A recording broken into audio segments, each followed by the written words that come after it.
বিসমিল্লাহির রহমানির রহিম।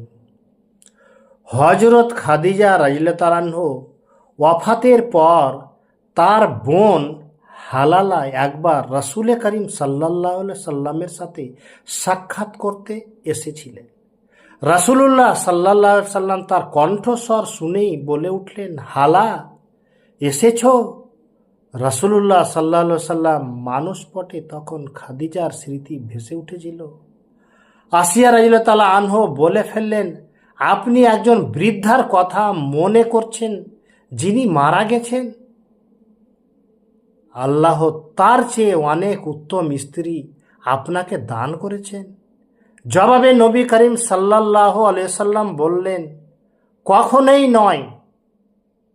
মানুষ যখন আমাকে মিথ্যা বলে উড়িয়ে দিতে চেয়েছে, সে তখন আমাকে সত্য বলে মেনে নিয়েছে।